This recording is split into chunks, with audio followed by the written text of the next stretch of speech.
Parece que eu fiquei meio nervoso, estou até um pouco nervoso assim, de tê-lo aqui conosco, né? E hoje estou sozinho, né? Hoje, carreira solo hoje, vamos ver o que vai acontecer. Só que tem uma coisa, Paulo, se esse vídeo der mais likes e mais visualizações do que os outros com o Gustavo vindo aqui, acho que eles vão ter que passar lá na RH, viu?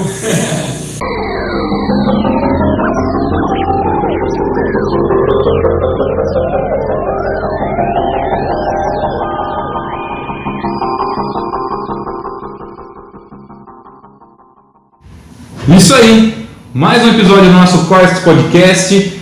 Antes de mais nada, apresentar o nosso convidado. Se inscreve no canal, ativa o sininho, curta, comenta, compartilha. Ajuda a gente a aumentar o nosso Cortex Verso, né? E hoje, então, temos um convidado abençoado, né? Padre Gustavo, né? O padre da Vila Maria. Também é bastante ativo nas redes sociais, né? Com as mensagens bíblicas, com as mensagens de Deus ali. E muito obrigado por ter aceito, né, o convite, né, logo de primeira. Eu confesso que eu fiquei meio nervoso, estou até um pouco nervoso assim, de tê-lo aqui conosco, né? E hoje estou sozinho, né? Hoje carreira solo hoje, vamos ver o que vai acontecer. Só que tem uma coisa, padre. Se esse vídeo der mais likes e mais visualizações do que os outros, como o Gustavo vindo aqui, acho que eles vão ter que passar lá na RH, viu? Padre, mais uma vez, muito obrigado, né? Que bom que deu certo do senhor vir aqui conosco. Sim, eu que agradeço o convite, a chance de estar aqui conversando um pouquinho com vocês. Seus amigos são amigos da onça, né? Vai você numa bucha aqui, sozinho com o padre. Mas agradeço essa chance da gente conversar um pouquinho. Acompanhei já alguns vídeos aí no canal de vocês, achei bem legal a proposta de vocês. Tomara que não tenha pego aquelas partes mais polêmicas, né? A hora que o Nino fala que ele que descobriu o gemidão, essas coisas. Tomara que não tenha sido essa parte, tenha sido só uma coisa boa, né, padre? Mas assim, hoje o senhor dá aquela bênção, né? E para eles é extrema unção. Pronto, né? Cada um chora por onde sente saudade, né? Precisar fazer um exorcismo. Tem gente que está precisando, né, Gustavo? E coincidentemente que também chama Gustavo. Gustavo é a nossa voz pensante, né? O Nino é a nossa voz que só fala, né? Está aqui conosco. E hoje estou no lugar dele, inclusive, aqui. Vamos começar lá do começo, lá do Gustavinho. Como que foi? Como que era a tua vida? Você é de Botucatu, né? Como que era a tua vida, a tua infância aqui? Até o momento que você chegou aí para o seminário, como que foi o seu chamado, como que surgiu, o que você fazia naquele momento, padre? Bom, como você disse, eu sou nascido aqui em Botucatu mesmo, né? A minha família morava de aluguel, então eu já morei em diversos bairros aqui de Botucatu, né? Eu era uma criança muito tímida, nossa, eu era de se esconder embaixo da saia da minha mãe, assim, uma timidez, uma coisa... para falar é uma dificuldade assim, né? E depois que, no momento que a gente mudou ali para o Jardim Reflorenda, ali perto da Coab, eu tinha um vizinho que era coroinha ali na paróquia São Pio X, e ele sempre participava e me convidava também para ser coroinha ali. Neguei, até que um momento eu falei, vamos ver o que é. E aceitei e fui, e comecei a ajudar ali na igreja, né? E foi um negócio que eu gostava muito, assim, né? Chegou a um momento daquela fase, eu tinha uns 12 anos nessa época, e a minha mãe falava, leva a cama, dorme lá na igreja já, porque você fica mais lá do que em casa, né? Então ia a todas as missas, durante o dia ficava lá na igreja ajudando, na secretaria. Então foi uma fase muito legal. E que ajudou muito na sua timidez, né? Porque você vai ajudar na missa, tá na frente de todos te olhando ali, né? Então deve ter desenvolvido bem legal isso, né? Sim. Até hoje, é fácil falar para uma igreja lotada? Fácil não é, mas a gente enfrenta os leões interiores e vai, né? Não tem jeito de escapar, né? Escolheu ser padre. Exatamente. Tem que falar. Daí, esse mesmo amigo começou a participar de uns encontros vocacionais que tinha no seminário aqui de Botucatu, né?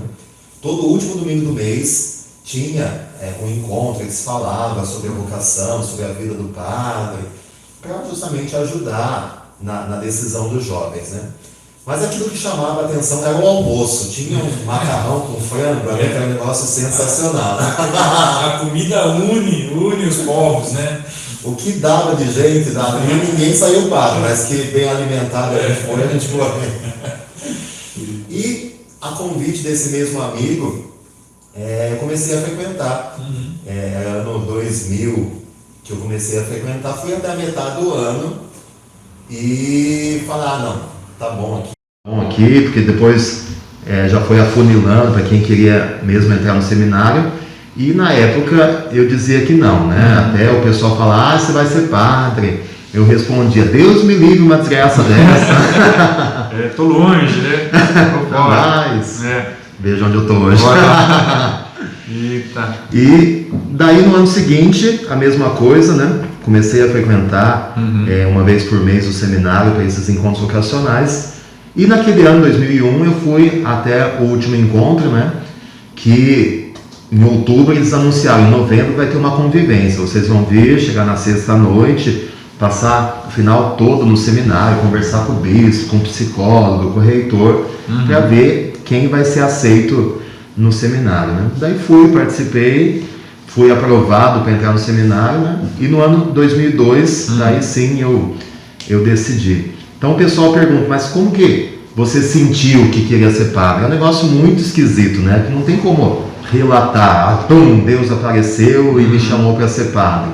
Não foi assim, né? Eu digo que foi no caminhar, né? No dia a dia ali, servindo e sendo muito realizado, e aquilo me fazia muito bem. Eu fui começando a cogitar essa possibilidade, né? E ao longo do seminário, eu entrei para o seminário, eu tinha 16 anos de idade, né? Ordenei padre com 26.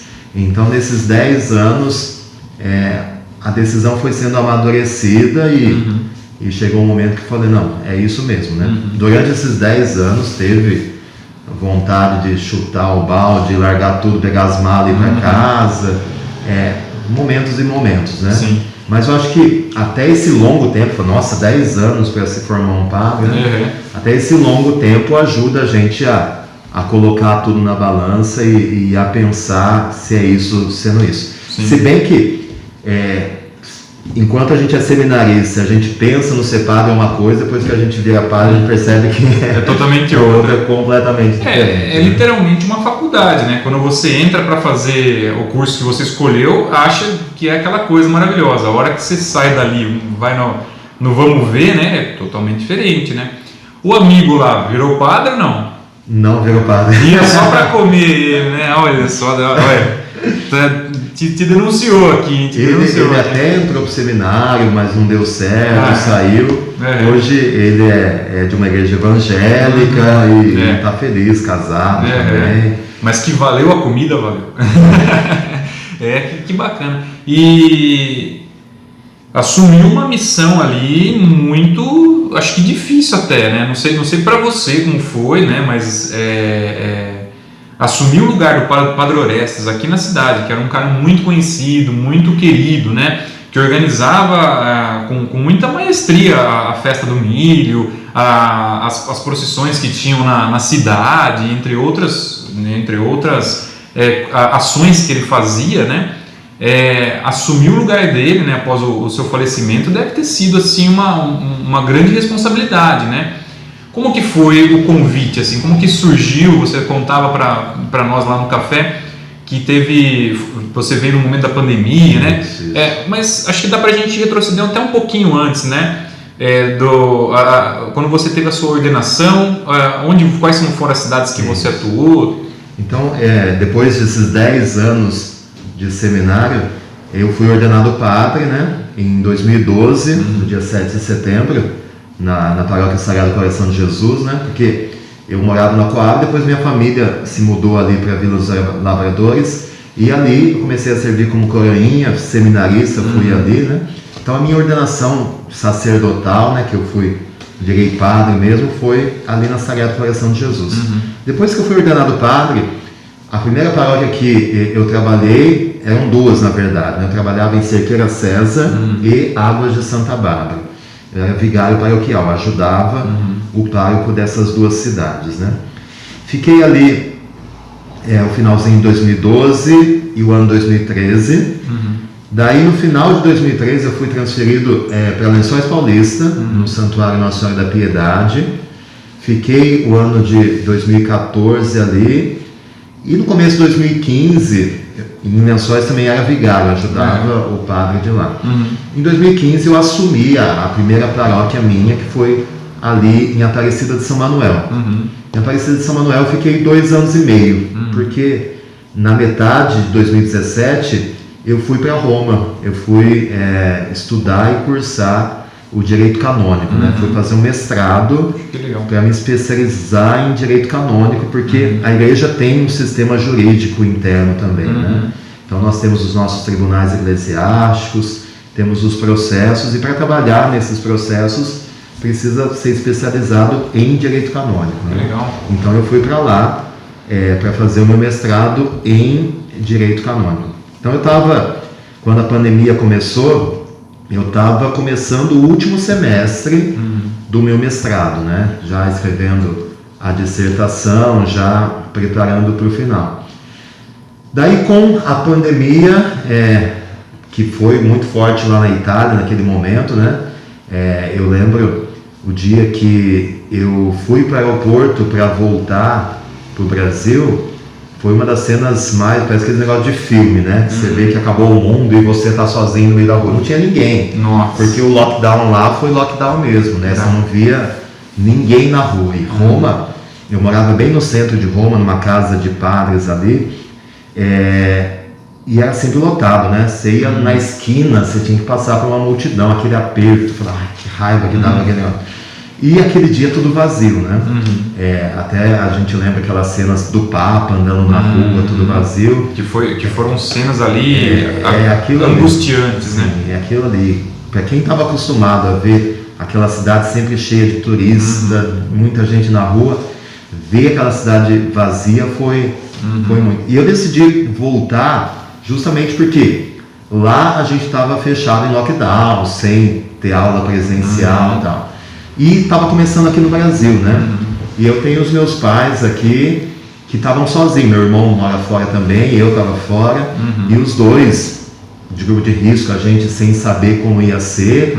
Então, chegou um momento em que começaram a fechar os voos da Europa para o Brasil e aquela confusão toda. Eu pensei, e se acontece alguma coisa com os meus pais lá, eles sozinhos, a gente aqui, não depois consegue vir, não vão conseguir vir, então...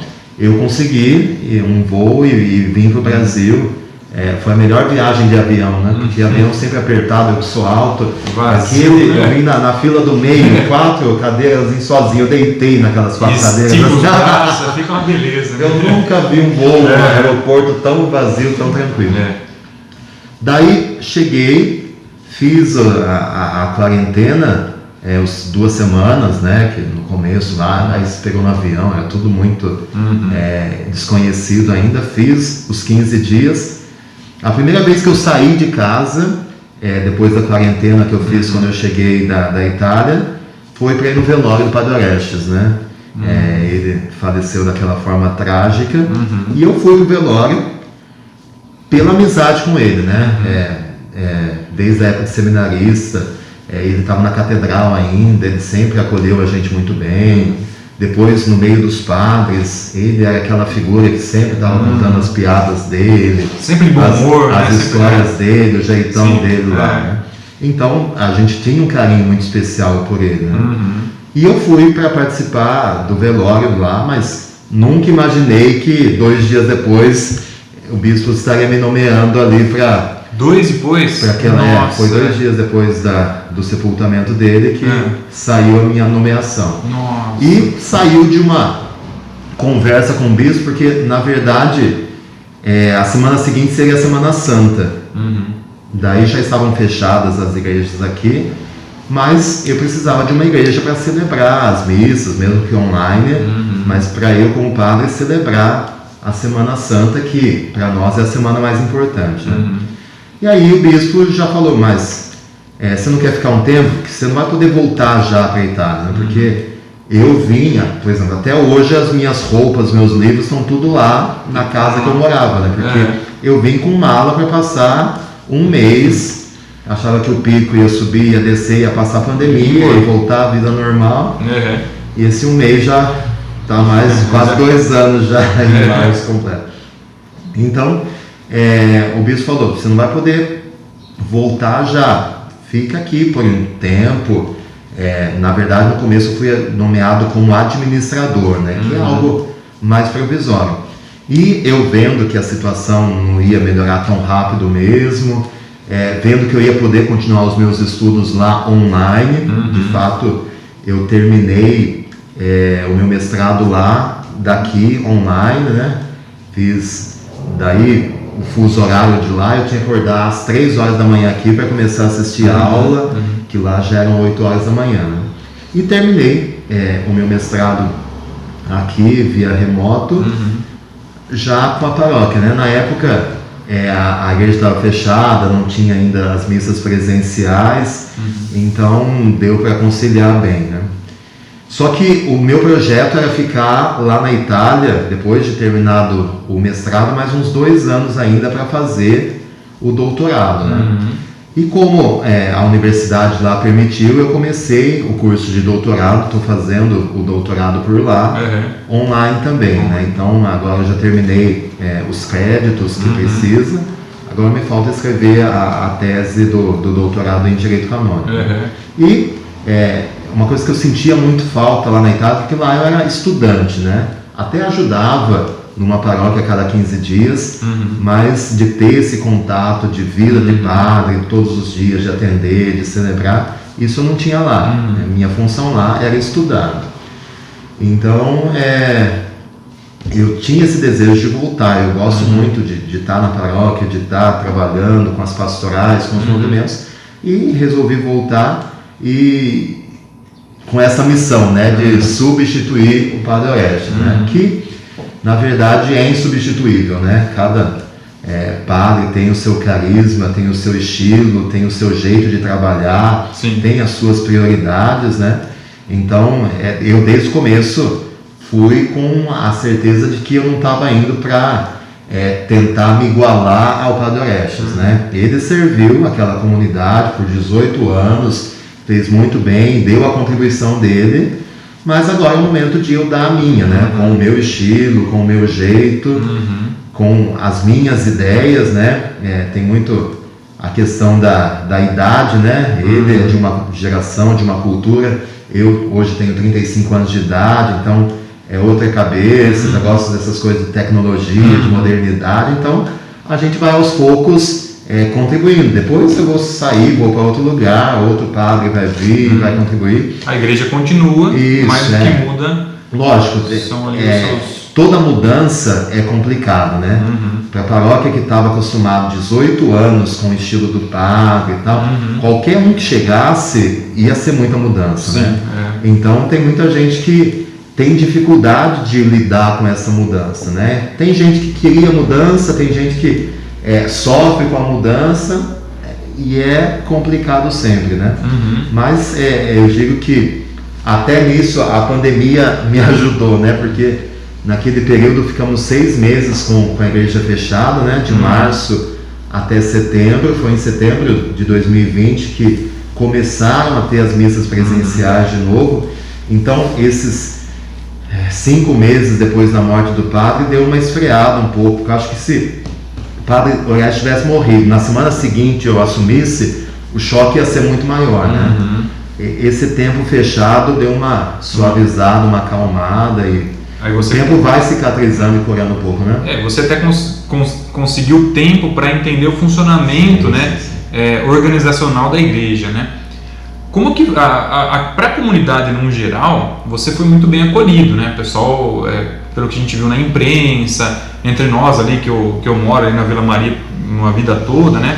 Deu para perceber que eles se acolheram bem. Mas o pessoal que trabalha para a igreja, que ajuda na igreja, essa receptividade foi assim também? Foi muito bem acolhido? Sim. Foi bem legal? Sim, tem.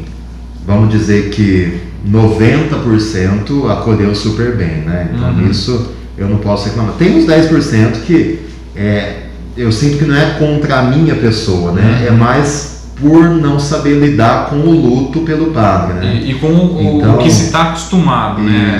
O choque da mudança assusta realmente, né? Então, o Padre Orestes era uma pessoa sensacional, né? Tem gente que fala, padre, eu não consigo entrar na igreja porque tudo me faz lembrar dele, eu não saía de casa. Então, não é contra o padre novo, mas é mais pelo luto, pela perda, e estar ali ajudando, o serviço, tudo faz lembrar do padre e a pessoa não consegue, né? Então, eu sinto que foi mais nesse sentido do que uma rejeição ao novo, né? Mas tem gente também que é difícil aceitar a mudança, né? Está acostumado com aquele ritmo, a gente chega com novas propostas, novas visões, já tem uma ressalva ali, né? E agora voltaram as missas presenciais, né?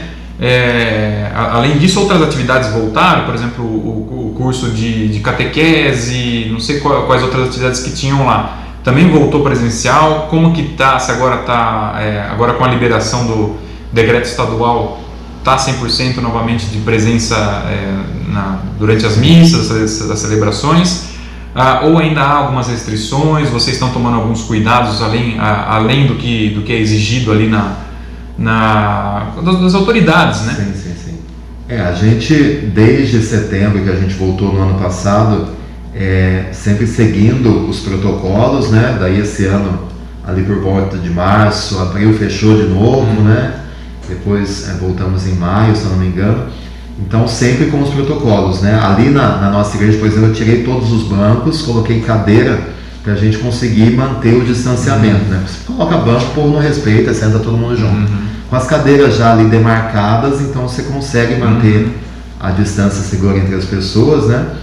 E sempre com máscara todo mundo, com álcool em gel. E a questão da capacidade, a gente está com 50% da capacidade, né? A igreja tem lugar para 400 pessoas, mas a gente colocou 200 cadeiras para conseguir fazer o distanciamento de 1,5 metro entre as pessoas, né? Então, mesmo com a vacinação em massa aqui em Botucatu, a gente, nas celebrações, mantém esse distanciamento, essa quantidade de 50 pessoas. Catequese, ainda a gente está fazendo de forma remota, ainda online, né? Estou esperando ver como vai ser nas escolas, para ver a situação e provavelmente, como já estamos em direção ao fim do ano também, vamos fazer algum encontro ou outro presencial, mas de modo geral ainda está online. O que é o diferencial, por exemplo, para a criançada, é a missa das 9h30, né? Domingo às 9h30 a gente faz uma missa com as crianças. Daí, nesse momento vai bastante criança, né? Está indo uma média de 50 crianças a cada domingo. E daí, no momento da homilia, do sermão lá, a gente chama a criançada, faz uma bagunça lá e é uma festa. Que legal. E além disso, vocês mantêm as celebrações online, né? Ou na hora da missa. Você disse que... Posso chamar de você, de senhor? Como que... Estamos em casa. Ufa. Eu realmente disse, eu ficava sem jeito de saber como lhe dirigir a palavra, né? Nada de formalidade. Afinal de contas é feriadão, estamos de boa, né? As missas online, elas surgiram, né, devido à pandemia. Você disse que gosta dessa parte de tecnologia e até hoje não abri mão dessas celebrações, né? E também já é um diferencial dos cuidados que se tem, né, com o seu rebanho, com o seu público ali. Porque afinal de contas, o que eu percebi, pelo menos, é que muito se falava de retomar, mas por que disso? Né? Por quê? Puxa, eles ficam muito tempo longe, vão se desacostumar, mas então por que a gente não mantém essa já que não pode muito próximo, encurta essa distância de maneira online, sabendo trabalhar, sabendo usar? Só que eu imagino que muitas igrejas, não só num contexto católico, como num contexto geral, né, não souberam se adequar da maneira devida, né? Para vocês foi mais fácil? Assim, vocês acham que até agora funciona legal, que até agora está indo bem? Eu acho que algumas situações, quando a água bate no pescoço, a gente precisa aprender a nadar, né? E a pandemia foi é bem isso, né? Antes da pandemia, algumas paróquias já tinham a iniciativa de fazer transmissões online, né?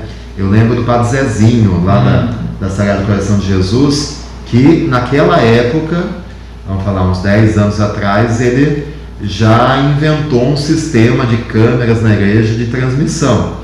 Na época, o pessoal falava isso, padre é doido, né? Para quê? Quem que vai assistir pela internet e tal?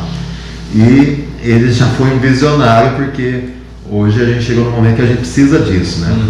Então, quando eu cheguei, já tinha uma equipe de comunicação ali da igreja que já fazia as transmissões, né?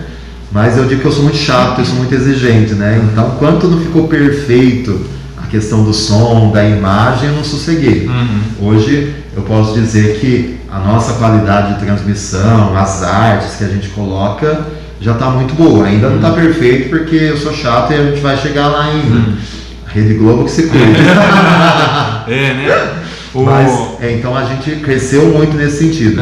Mas eu acho que é uma coisa que não dá para voltar mais, né? Eu sempre digo, a missa online não substitui a presencial, sabe? Sim. Se você tem condições de ir presencial, de estar em comunidade, o ser cristão não é uma coisa individual, não é eu e Jesus. Desde o início do cristianismo, Jesus quis que fosse comunidade, né? Então, a gente vive em comunidade, a gente celebra a nossa fé em comunidade. Então, o estar juntos para nós cristãos é um negócio essencial, né? Rezar em casa é importante, sim, mas não substitui o estarmos juntos.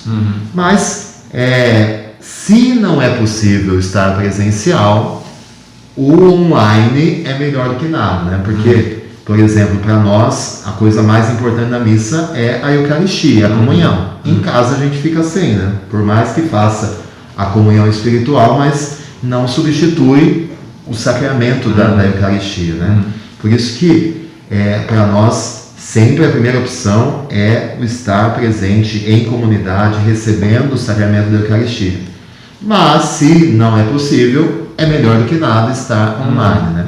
E sempre é uma forma da gente estar anunciando a palavra de Deus, né? Então, lógico, se você pega, na época que a igreja está fechada, o número de visualizações que a gente tinha era bem maior. Hoje em dia caiu, mas tem aquelas pessoas que às vezes por questão de idade, por questão de saúde, ainda estão impossibilitadas de participar e acompanham online, que é uma saída excelente, né? Se não tem a possibilidade, então é melhor do que participar. Que nem no começo alguns padres perguntavam, mas tem lá a missa na Rede Vida, você vê a missa do Padre Marcelo, de Aparecida do Norte e tal, mas a pessoa se sentir perto da sua comunidade, ver ali a igreja, o pessoal, o padre que ela conhece, isso traz uma ligação de proximidade, né? Eu me sinto mais próximo do que de um padre desconhecido numa igreja distante lá, né? Sim, até porque a confiança que se tem no padre da sua comunidade, né, de você se desabafar, de pedir uma orientação, né? Você não vai mandar um e-mail para o Padre Marcelo e falar, olha só, então eu estou com algumas dúvidas, o que o senhor me orienta, né? Você vai fazer isso com um cara que está próximo realmente, né? Entre outras coisas, né?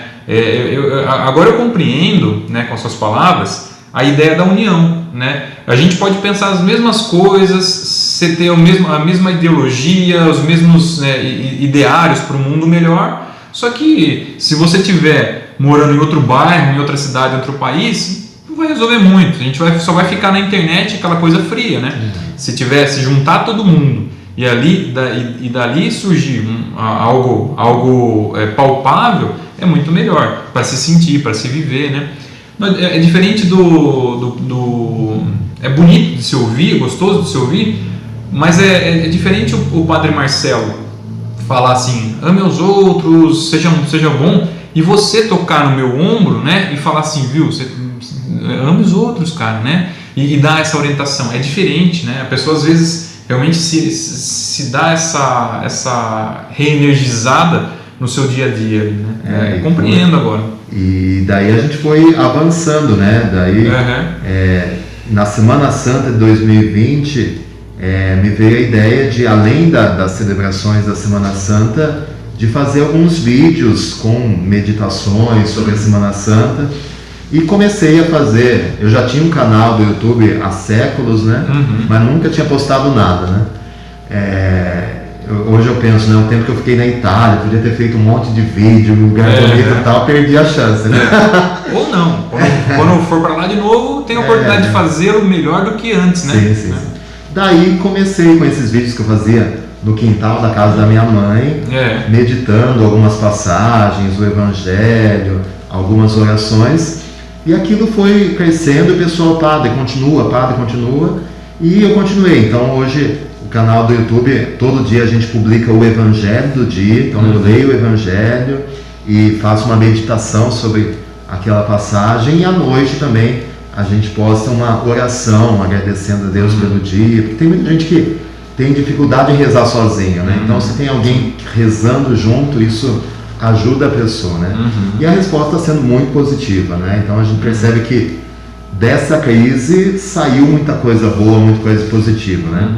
Era muito triste, fala a verdade, né? De rezar uma missa com os bancos todos vazios, você olhando para a tela, para a câmera do celular, né? Eu não fui padre para isso, né? Nunca imaginei que ia ter que passar por isso. Mas apesar de toda questão negativa da pandemia, as mortes, a doença e tal, a gente conseguiu trazer coisas boas dessa experiência. Né? Que bom. Conseguiu se adequar bem, né? De idade, em questão de idade, você é o padre mais novo da arquidiocese aqui? Ou não? Não, da arquidiocese eu já fui. Já foi. Eu ordenei com 26 anos, né? Hoje eu já tenho 9 anos de padre. Então já tenho 35, tem os padres mais novos. Aqui em Botucatu mesmo, na cidade, eu acho que o padre Everton, ali da Catedral, da Menino Deus, ele é mais jovem que eu. De idade eu acho que mas de ordenação tem outros mais novos também. Na arquidiocese tem gente que depois de mim. E é muito importante, né, para a Igreja Católica essa renovação, né? Porque, como você falou, os outros padres eram de uma outra escola, de uma outra época e também de um outro pensamento, né? Apesar de seguirem o mesmo o ensinamento, as mesmas doutrinas bíblicas, né?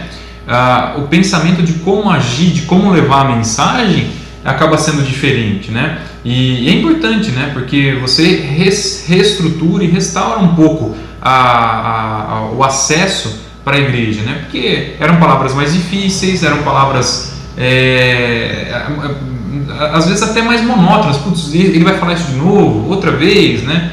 E você perdia o interesse. E trazendo essa ideia de que, ele tem a mesma idade que eu, ele conviveu o mesmo período que eu, né? Então é um cara interessante de se ouvir, você dá a oportunidade de novamente trazê-lo, né? Como que é então a sua intenção de, que nem você falou das crianças, que enche de criança lá, como que você, como se fosse captar novos ou trazer novamente novos fiéis, né? Não sei se é essa palavra que eu consigo usar para a igreja, trazê-los novamente assim, ou trazer novos, né? Eu acho que é aquele ditado, né? De pequeno que se torce pepino, né? Então eu sempre, desde que era seminarista e tal, eu sempre trabalhei muito com jovens e crianças, né? Porque eu acho que é um momento em que a gente está formando a nossa personalidade, solidificando os nossos valores, né? Então acho que é a idade que a gente precisa estar transmitindo os valores cristãos, né? Porque o mundão aí fora está ensinando as coisas erradas. Você pega essas músicas, você pega vídeos de internet, e eles estão muito abertos a isso, né? Então é um bombardeio de valores mundanos, né? Então eu acho que nós, enquanto igreja, enquanto cristãos, temos que educar também essa molecada, essa juventude, né?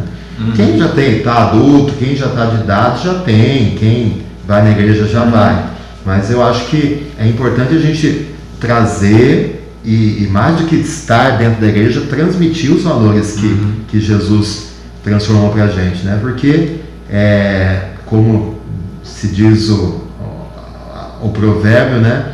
Eu não tenho medo do barulho dos maus, mas do silêncio dos bons, né? Então, a gente vê o mundo como está, mas eu acredito muito que é por nossa omissão, né? Nós que seguimos Jesus, nós que dizemos que temos fé, a gente está quieto, a gente está vendo o mal proliferar e a gente não está fazendo nada, né? A gente lava as mãos e cada um na omissão, cuida da minha vida, mas a gente precisa fazer com que, a partir de nós que somos família de bem e tal, a gente fazer a transformação acontecer, né? Eu sempre falo para os casais, né, que vão na igreja, vocês que são de Deus, vocês que têm fé, vocês têm que fazer filho, para educar os filhos de vocês e os filhos de vocês tornar o mundo melhor, né? Porque se a mudança não partir da gente, vai ficar cada vez pior mesmo. Sim. Né? E há esse medo realmente, né? Eu tenho, em dezembro nasce o Pimpolho, né?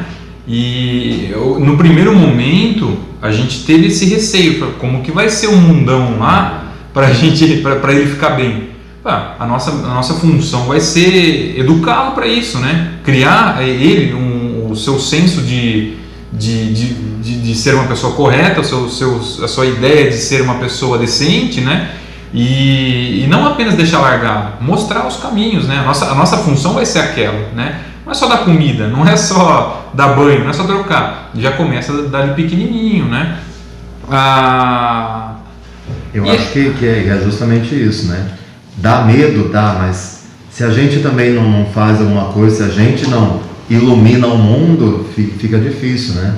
Então, mesmo nas redes sociais, né? Venci a timidez para estar ali falando para não sei quantas pessoas ali, mas é uma forma de a gente botar um pouquinho de luz no mundo, né? É fácil a gente reclamar, mas o mundo está perdido, a coisa está feia, mas o que eu estou fazendo para melhorar, né?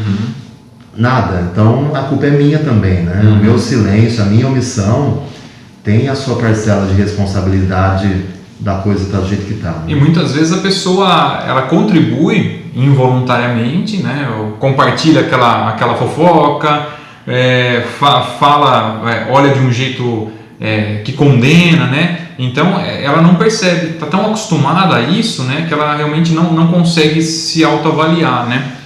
A igreja ela tem uma função muito importante, né? A gente entrou no Setembro Amarelo, que é aquela campanha para o suicídio e a prevenção, né, do suicídio e da depressão, né?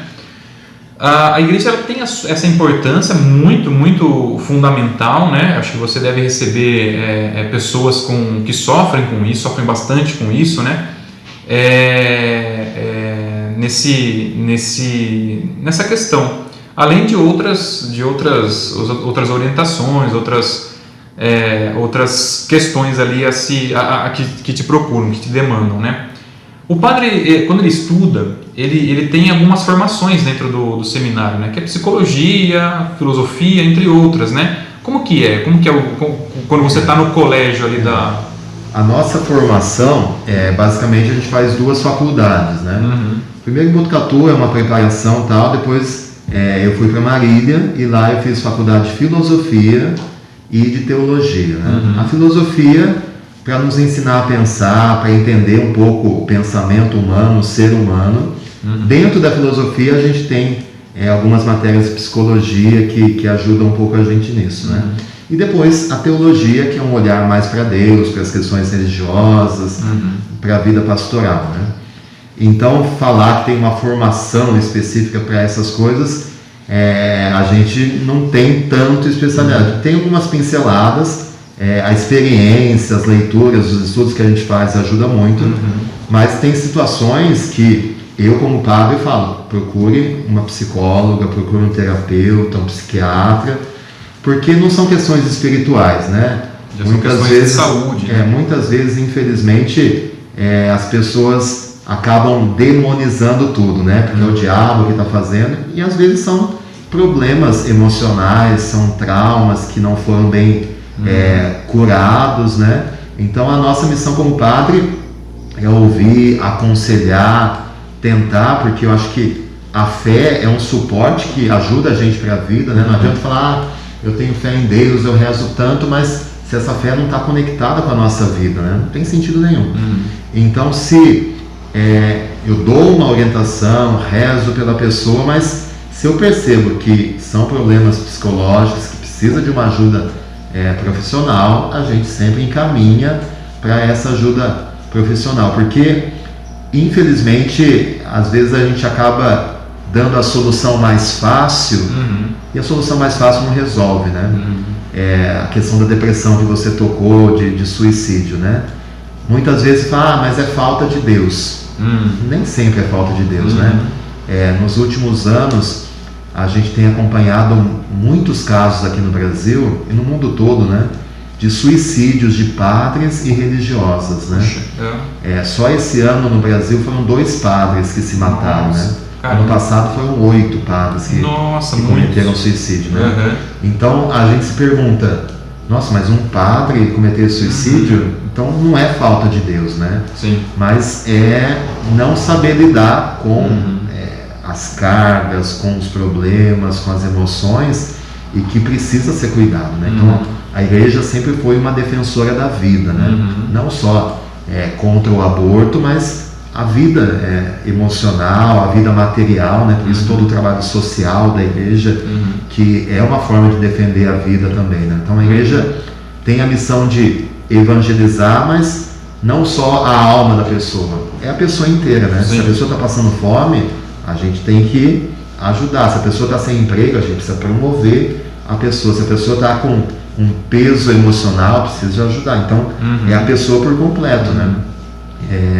Então a igreja sempre se destacou muito pelo seu papel social, né? Se a gente vê na história da humanidade, as universidades, os hospitais, tudo nasceu dentro da igreja, né? Então é a nossa missão, é a nossa vocação. Pra você ter uma ideia, ali na Vila Maria, eu cheguei logo no começo da pandemia, né? Então a paróquia assistia todos os meses 8 famílias que eram acompanhadas pelos vicentinos ali.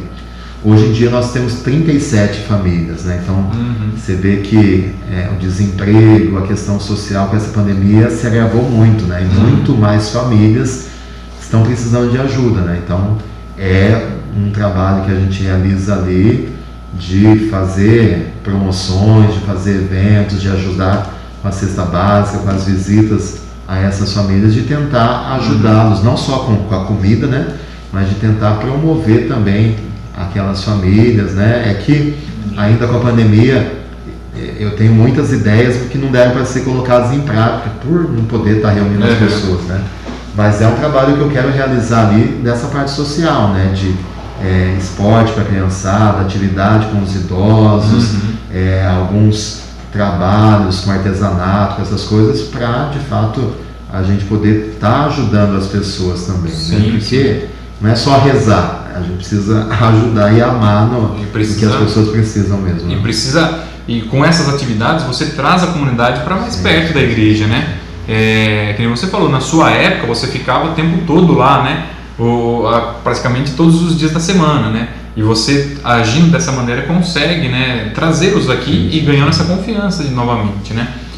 O que um padre faz, né, falando em específico de você, quando ele tira a batina? Vai jogar futebol? Vai jogar videogame? O que ele faz? Olha, eu vou falar que minha vida tá uma loucura ultimamente, né? Porque eu tenho várias funções, né? Além da paróquia a Nossa Senhora Menina, eu estou fazendo doutorado, né? Então, o tempo que eu tenho, eu estou lendo alguma coisa, estou já começando a mexer na minha tese. Porque eu estudei Direito Canônico, então eu aproveito para explicar isso. O meu trabalho é com alguns processos que acontecem na igreja, né? E principalmente são 2 tipos de processo, né? O primeiro é o da declaração da nulidade do matrimônio, né? O casal lá se casou na igreja, não deu certo, e a pessoa vem questionar se aquele casamento foi válido ou não. Então existe um processo que vai investigar se por algum motivo aquele contrato, aquele casamento foi inválido. Então eu trabalho como juiz no Tribunal de Assis. Assis tem um tribunal eclesiástico que compreende 7 dioceses aqui do Centro-Oeste Paulista, né? Então, Assis, Botucatu, Bauru, Lins, Araçatuba, Marília, Prudente. Então, todas as causas de processo de nulidade matrimonial, a gente atende a lei Assis. Eu sou um dos juízes que avaliam, que faz as sentenças nesses processos. Além disso, então, o tribunal é lá em Assis, mas aqui em Botucatu, na cidade, a gente tem o que a gente chama de Câmara Eclesiástica. Então, o início do processo, o ouvir as testemunhas, as partes, é feito aqui em Botucatu. Para a pessoa não precisar ir lá no tribunal em Assis, a gente ouve aqui. Então, eu sou juiz lá e aqui eu faço esse trabalho de orientar as pessoas que querem entrar com esse processo, que vão depor no processo e tal.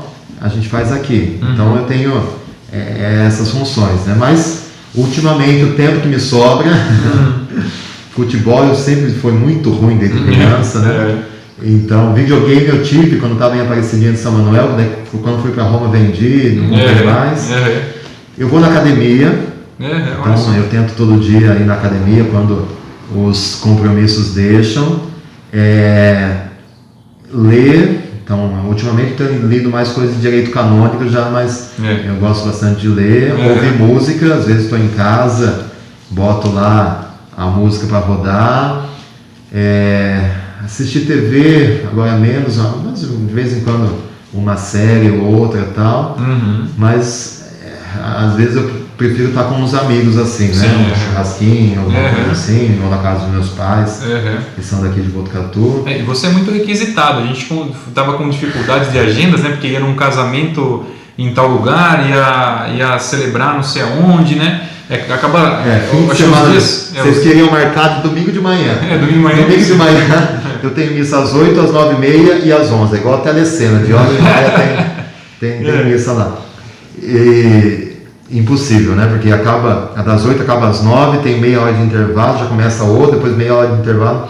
E vocês queriam marcar de manhã, eu falei, impossível. Aí no sábado, sábado tem os casamentos, agora que está voltando, todos os casamentos que foram represados do ano passado estão sendo marcados para agora, que está podendo voltar, né? E às vezes são fora de Botucatu, porque são amigos de outros lugares também, então a gente vai participar. Então, fim de semana, até esse domingo passado, eu tive o casamento em São Paulo no sábado e arrumei um padre para rezar a primeira missa para mim no meu lugar lá.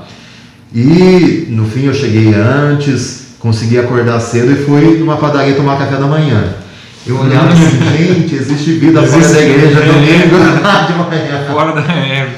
Porque é o mesmo sentimento que eu tenho nas aulas que eu dou à noite. Às vezes quando tem um feriado, alguma coisa, você fala 6 horas da tarde, você vê o sol se pôr, porque você fica todo dentro da academia, né? Você fala, nossa, que sensação até estranha, mas é aquela um alívio até às vezes, né? Exatamente. Mas é uma correria, né?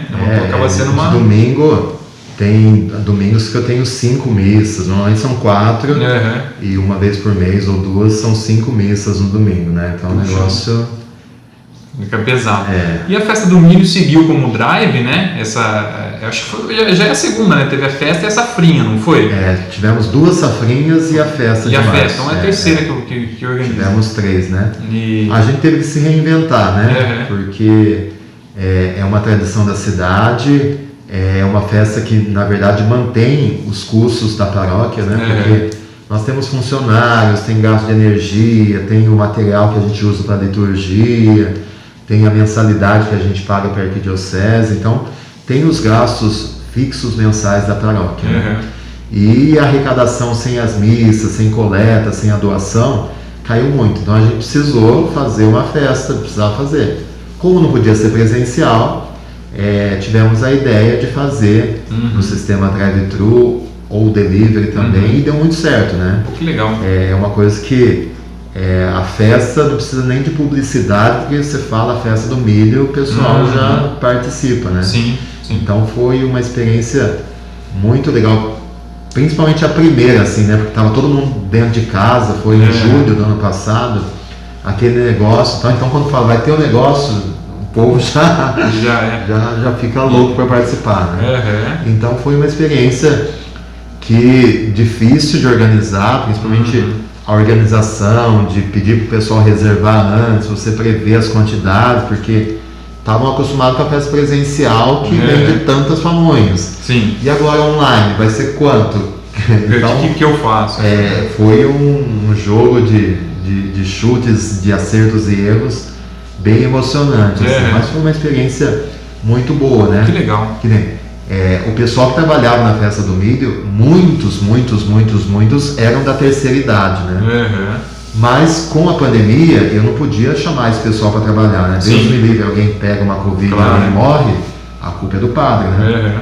Então a gente teve o cuidado de tentar diminuir bem o número dos voluntários e pegar o pessoal mais novo, né?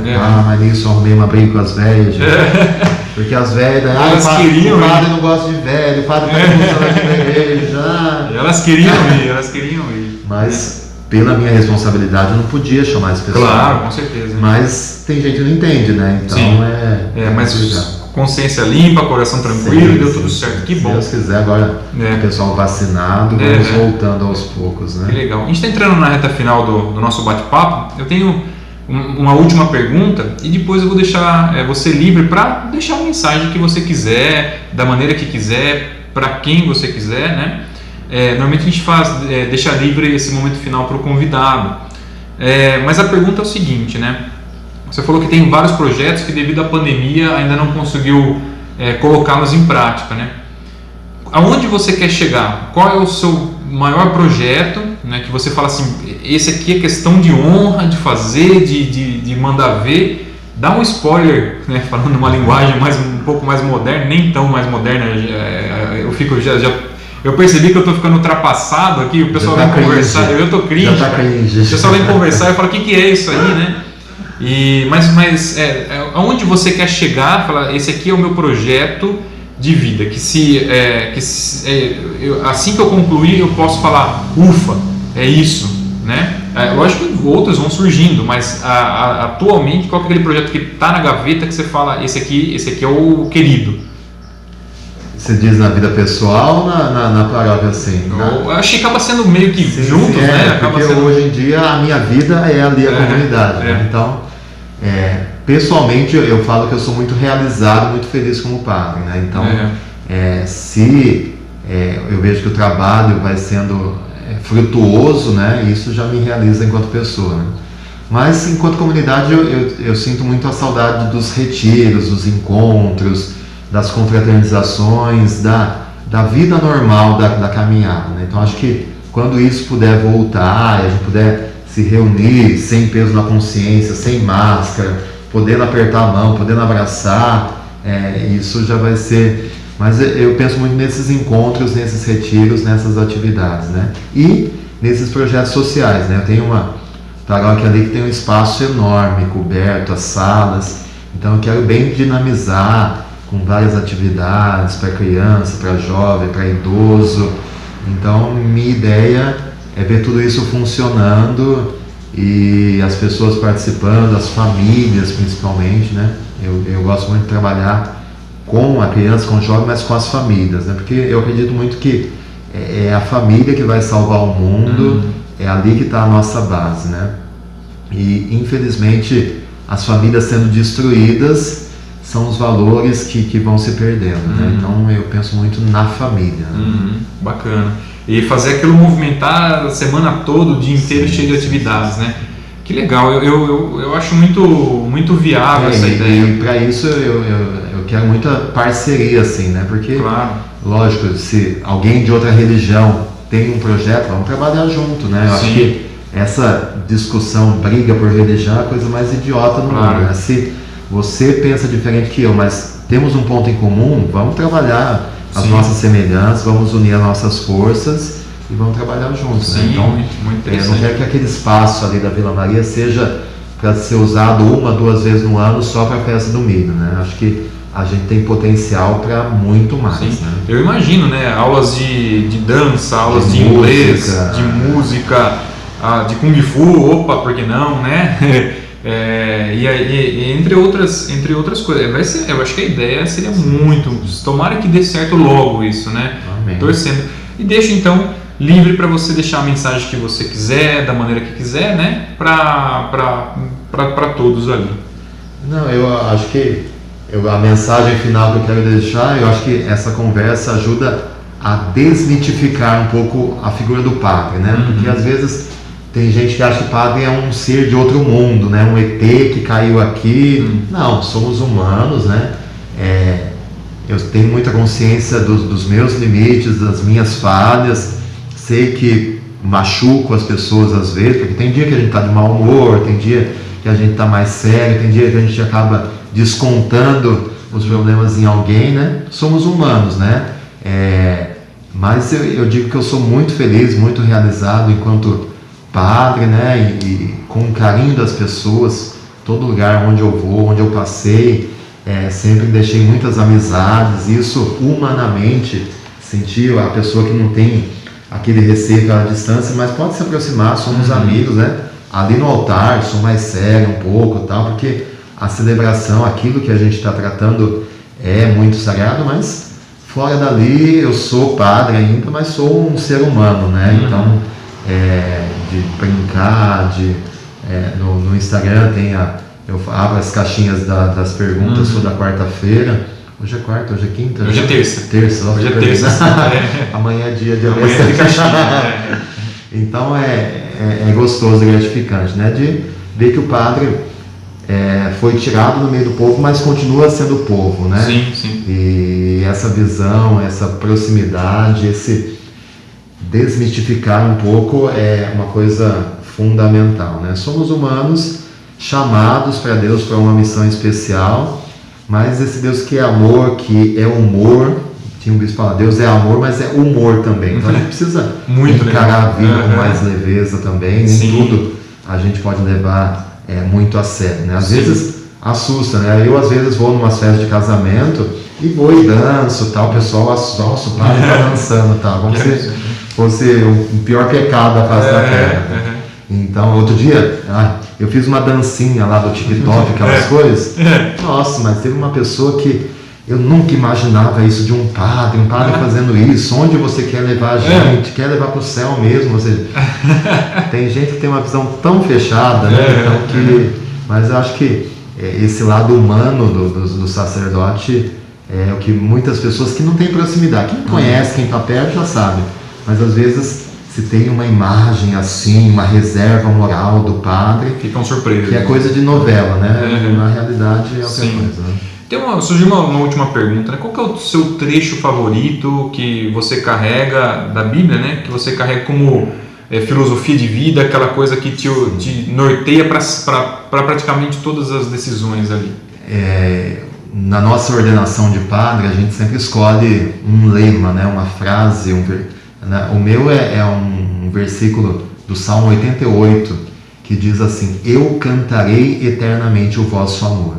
E eu acho que a minha vida, mesmo que eu não cante, que eu sou desafinado, mas é um proclamar, é um anunciar o amor de Deus, né? Deus ama tanto a gente, Deus é tão bom, e eu quero que a minha presença fale do amor de Deus, né? Que a minha vida e que o meu sacerdócio ajude as pessoas a sentirem, a viverem esse amor de Deus. Muito legal, muito legal. Que papo gostoso que a gente teve hoje aqui, padre. Quem quiser procurar você, a paróquia nas redes sociais, ouvir as suas mensagens, quais são as redes, como que eles conseguem te encontrar lá? Lá no Facebook, Paróquia Nossa Senhora Menina, no Instagram também, Paróquia Nossa Senhora Menina, e os meus no YouTube, o canal, você digita lá no YouTube Padre Gustavo, já vai me ver lá, Padre Gustavo Viário Correia, é o meu nome, tá lá. Também no Facebook eu tenho a minha página e estamos lá, Padre Gustavo, digita lá que você vai achar. Muito legal. E o Belo falou o seguinte, hein, que quando quiser tirar férias ele pode substituir lá, usa máscara, ninguém vai perceber, né? É o seu sósia aqui da... Acho que meu pai passou por aí, viu?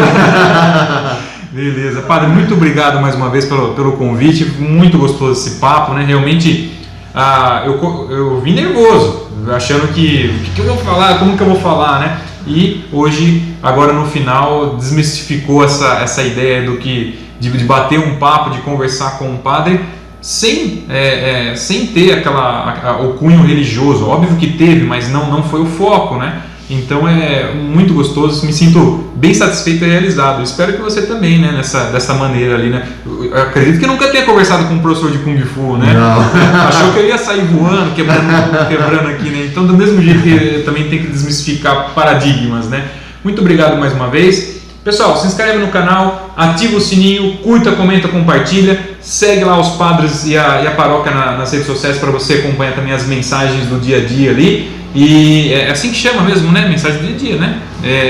E valeu, galera. Obrigado, hein? Falou!